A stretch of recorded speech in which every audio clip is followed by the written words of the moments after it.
네, 4과목입니다. 네, 4과목은 빅데이터에 대한 기존에 이제 분석이 끝났기 때문에 이제 결과에 대해서 해석하는 부분이 이제 들어가게 되는데 가장 중요했던 부분이 분석 모형에 대한 평가라고 판단한 것 같아요. 네네. 그래서 2회차하고 3회차 전부 다 이제 비중을 아주 높게 유지하고 있습니다. 네네. 보시면 이제 분석 모형에 대한 평가 지표, 그다음에 모형 진단, 교차 검증과 유의성 검정, 적합도 검정으로 이루어져 있는데요. 네. 지난 2회차에서는 이제 평가 지표 중에 이제 분류 모형에 대한 평가 지표 위주로 나왔었어요. 근데 이번 3회차에서는 그게 이제 예측 모형에 대한 평가 지표까지도 이제 확대됐다. 그리고 기존에 중요하게 나왔던 혼동행렬이나 네네. ROC 커브는 그대로 유지했고, 네네. 네, 그 다음에 이제 카이 검정에 대한 수식부터 어이구. 네, 수식 문제가 2문제 나왔던 것 같아요. 네. 네. 그래서 민 앱솔루트적인 퍼센테이지 예. 같은 경우도 수식을 묻는 문제였고, 네, 카이 검정도 수식을 묻는 문제였습니다. 아. 네, 그래서 비슷비슷하게 조금씩 바꿨는데, 네네. 네, 좀 난이도가 있었을 수도 있는데, 전공자들은 아주 쉽게 풀었던 것 같고요. 네네. 네, 비전공자들은 약간 이제 수식 헷갈리는 경우는 좀 이게 MAE인지 MAP인지 이런 것들이 이제 헷갈리면서 수식이 많기 때문에 네. 좀 그런 부분이 있었던 것 같습니다. 예시 문제를 한번 보시면요. 아, 네. 저렇게 나오구나. 네, 수식이 분모를 막 없애고 네. 이제 분자만 냈던거나 아니면 절대값이 아닌 괄호를 냈었다거나 그래서 100을 없애고 1을 냈었다거나 이런 식으로 조금씩 바꿨어요. 네. 그래가지고 그게 이제 앱솔루트 절대값인지 이제 퍼센트인 100을 곱했는지 이런 것들을 숙지에 돼 있는 사람들은 아주 쉽게 풀었을 거고, 네. 그게 조금씩 헷갈리는 경우는 이제 좀 어려웠던 것 같습니다. 네. 앱솔루트 나오면 절대값. 그렇죠. 생각하면 네. 되잖아요. A 들어가면 그죠? 네. 근데 또 이제 MAE 막 헷갈리고 막 그러니까, 네. 네, 그렇습니다. 그래서 네. 밑에 보시면 또 이제 이진 분류기의 분류인지 이제 예측인지 이런 네. 것들을 판단하는 이제 문제가 또 나왔고요. 그래서 이제 기존에는 분류 위주로 이제 혼동행렬이랑 프리시전 리콜 이런 위주로 나왔다면 이제는 조금씩 지문에서도 그렇고 직접 묻는 것도 그렇고 이제 예측 모형까지도 확대했다.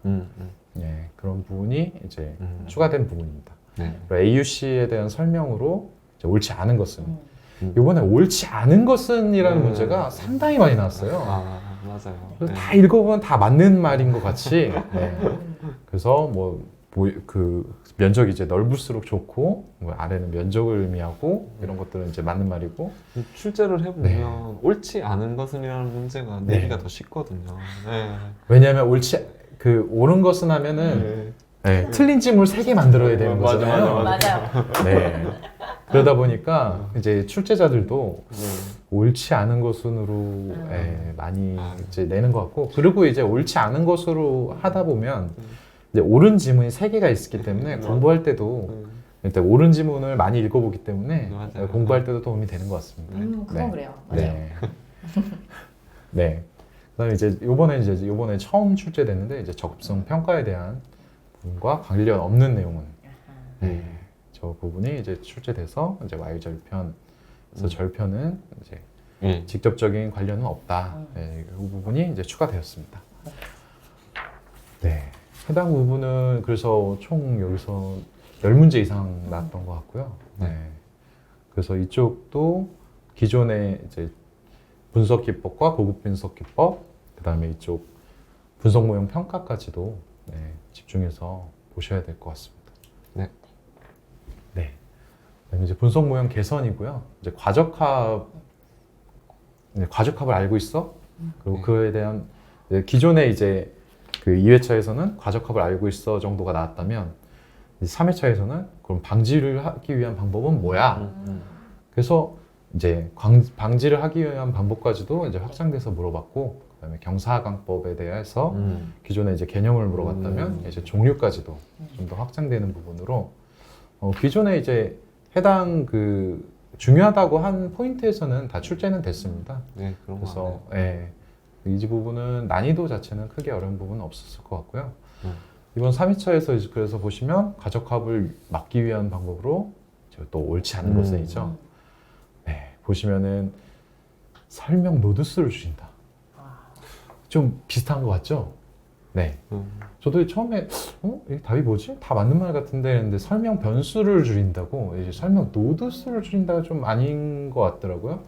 보시면 이제 학습률 자체는 이제 훈련 데이터에 대해서 학습률이 높아지면 훈련 데이터에 대한 학습률이 높아지면 이제 과적합이 발생할 확률이 높기 때문에 네네. 그 훈련 데이터에 대한 학습률을 낮추고 이제 가중치를 조절하고 은닉층을 이제 줄임으로써 이제 설명 변수 자체를 줄이기 때문에 네, 은닉치를 줄이는 방법도 이제 과적합을 막는 방법으로 들어가기 때문에 그냥 단순하게 그냥 과적합을 막는 방법이 뭐가 있어? 외운 사람들은 못 푸는 문제였을 것 같습니다. 그러니까 얘 지금 보다 네. 보니까 저 은닉층 줄이기, 저 설명도도 줄인다라고 봤을 때 네. 저거 드라마가 아닌가? 네. 이 생각을 했었는데 저 은닉층 네. 줄이기가 드라마오시네요, 그죠? 네, 그렇습니다. 예.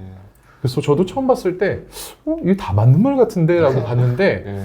설명 변수를 줄인다가 아니라 설명 자세히 보니까 좀 노드수를 줄인다라고 되어 있더라고요. 예. 네. 그 가장 이게 거기 앞에 높아요. 보면은 가장 아닌 것을 뭐 이렇게 선택하세요가 그 문제 거기에 주의사항으로 돼 있어요.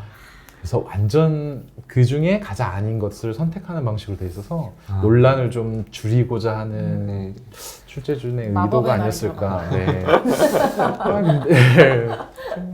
네. 이런 부분은 뭐 항의를 좀 많이 해보면 좀 더 명확하게 내주지 않을까 라는 생각도 들고요. 그래야겠네요. 네. 좀 어려운 문제였던 것 같습니다. 그리고 경사강법이 아닌 것은 또 보시면은 네네. 그냥 그 기법들을 외웠던 분들은 좀 헷갈릴 수도 있을 것 같아요. 그렇죠. 어디서 들어봤는데. 네. 아다 가르드 이제 근데 아다 부스트로 지금 바꿨어요. 그래서 이 사람들이 약간 출제위원들이 고민 많이 했구나. 다르고 다르게. 네. 그래서 또 앙상블에서 이제 부스트를 좀 여기 가져와서 어디서 들어본 것 같기도 하고. 네. 그래서 보시면은 부스팅의 종류로 아다 부스트가 있기 그쵸. 때문에 네. 그죠. 헷갈릴 수 있었겠네요. 네. 네. 그래서 이쪽 부분에 헷갈리신 분들은 이제 저쪽에서 좀 헷갈렸던 것 같습니다. 네. 약간 애매하게 공부하지 말고 확실하게 공부해라 이런 느낌인데요. 네. 네. 좀 얍삽한 것 같아요. 네. 그래도 일단은 문제로 나왔기 때문에 좀 명확하게 알고 계신 분들은 뭐 푸는 데도 크게는 어렵진 않았을 것 같습니다. 네. 아는 분들은 뭐 이게 왜 나와 이랬겠죠. 네. 네, 이거 앙상블인데? 이게 네. 거기서 왜 나와? 네. 네, 그랬을 수도 있었을 것 같네요. 네, 그렇습니다. 그다음에 이제 10챕터인 이제 분석 기사 그 결과를 이제 해석하고 네. 이제 활용하는 부분입니다. 네네. 일단 9챕터에서 대부분 좀 평가 지표를 중심으로 많이 나왔다고 하면 이쪽 분석 결과 해석 쪽은 약간 시각화 쪽을 중심으로 많이 나왔었던 것 같아요. 네네. 근데 이제 비중은 2회차보다는 조금 이제 줄었던 것 같습니다. 그래서 2회차에서는 사례를 주고 이게 어떤 시각화 기법이야 하는 문제가 좀 다수 출제되었다고 하면 조금 이제 응용이 좀 들어가서 이거는 어떤 그 관계 시각화 중에 뭐 어떤 이게 아닌 것은 뭐 이런 식으로 조금 더 이제 응용해서 냈던 것 같습니다. 네, 그래서 일단 분석 결과 해석 쪽 보시면 네네. 이제 시각화 기법이 아닌 것은 네, 그래서 이제 산점도 쉽네요. 박스볼레 그러니까요. 네, 감사합니다. 원합 인코딩이 뭘까 하는데 뭐 다른 거를 이제 알기 때문에 네. 뭐 이 원합 인코딩이겠지 라는 생각으로 틀린 사람은 없었을 것 같아요. 이렇게 좀 내줬으면 네. 좋겠네요. 감사합니다. 네. 네. 그래서 원합 인코딩은 저기 벡터를 이용해서 이제 자연어 처리나 이런 쪽에서 사용하는 건데 네, 그래서 크게 어려운 부분은 없었을 것 같고 네, 보시면은 성과 지표 부분이 처음 나왔어요. 그래서 이제 개념 문제로 해서 나왔는데 이제 뭐 새로운 지표를 뭐 생성하지 않아도 된다 이런 식으로 해서 좀 나와서 저것도 그냥 이건 학습보다 네. 그냥 국어를 잘 하시면 그렇게 좀 접근이 되겠네요. 네. 뭐 왠지 느낌상 옳은 네. 거 물어보면은 뭐뭐 하지 않아도 된다고 보통 네, 좀 이제 문제를 많이 풀어보시다 보면 이 패턴이 조금 보이는데 예, 그런 걸로 풀 수 있었던 문제였을 것 같습니다. 네. 역시 패턴 분석이 중요합니다. 네. 아 그러네요. 네. 그다음에 이제 지난번에 네. 이제 분석 결과를 직접적으로 이제 시각화하는 기법에 대해서 이제 네 문제가 출제됐었는데 네. 이번에도 세 문제가 출제됐습니다. 보시면은 저번하고는 좀 다른 카토그램, 지도를 왜곡하는 기법, 그다음에 이제 관계 시각화에서 전부 나왔고요. 네, 시분 관비공이라고 하죠. 네. 저희가 이제 시간, 네. 공간, 비율 뭐 얘기하시는 거죠? 네네. 네. 그런 기법들을 다 알고 있니? 이런 부분에서 네. 네, 문제가 나왔는데, 근데 좀 이제 보시면은 이제 왜곡된 지도 크기의 네. 지도의 크기 왜곡된 기법, 그래서 카토그램을 물어봤고, 그다음에 다음 설명을 쫙 나열하고 네. 이게 어떤 시각화 기법이냐. 그래서 이제 시각화 기법 여러 개를 이제 중에 고르는 문제가 있었습니다.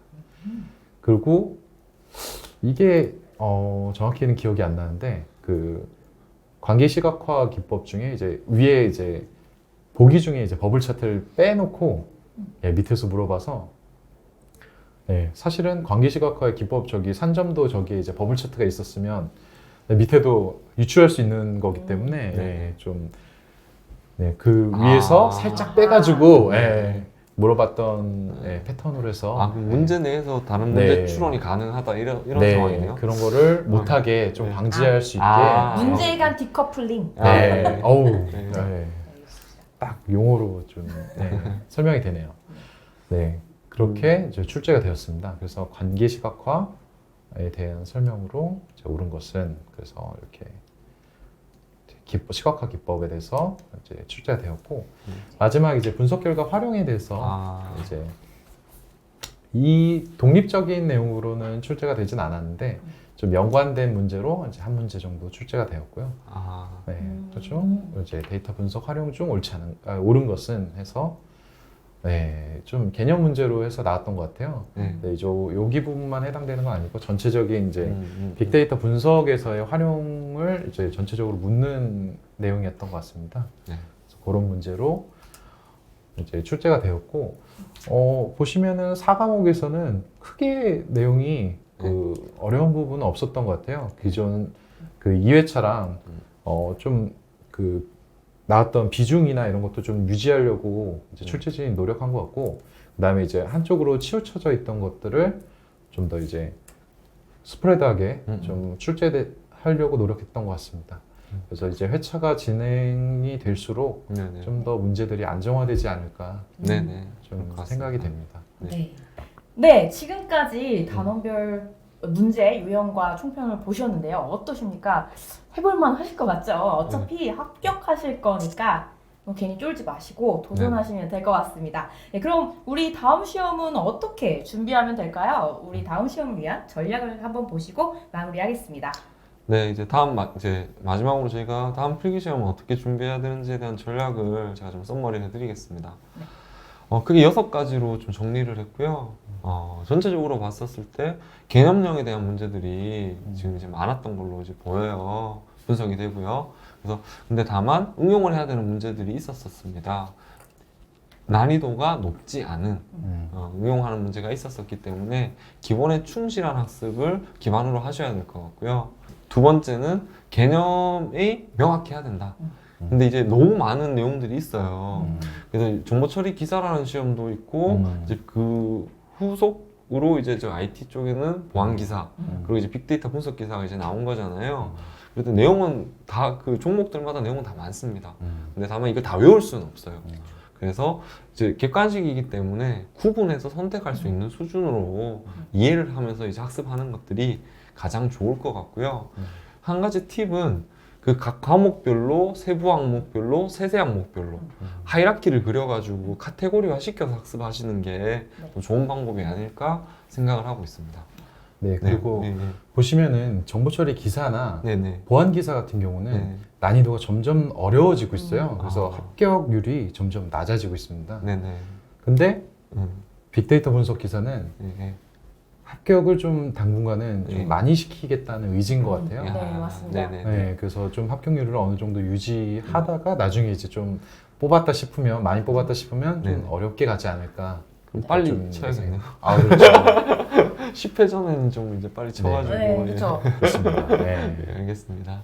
그리고 이제 그 6장에서 5, 6장 그리고 이제 8장에서도 이제 느끼셨겠지만 이제 수학적인 기반 그리고 더 기초 통계 기반의 학습이 반드시 이제 함께 해주셔야 된다라는 거를 저희가 봤어요. 왜냐하면 문제의 비중 자체도 상당히 높았었기 때문에 기초 통계 즉 이제 고급 통계는 아닙니다. 그래서 이제 기초 통계 기반의 학습을 이제 같이 선행하면서 문제에 이제 접근할 수 있도록 하고 업무에 가서도 이제 빅데이터 관련된 업무를 희망하시는 분들도 이 능력은 반드시 필요한 능력이에요. 그래서 자격증 공부와 이제 실무에 대비한 준비를 한다라는 생각으로 학습을 하시면 더 좋은 동기부여가 되지 않을까 생각을 합니다. 네. 그리고 네 번째는 분석 관점의 학습 방향성 수립.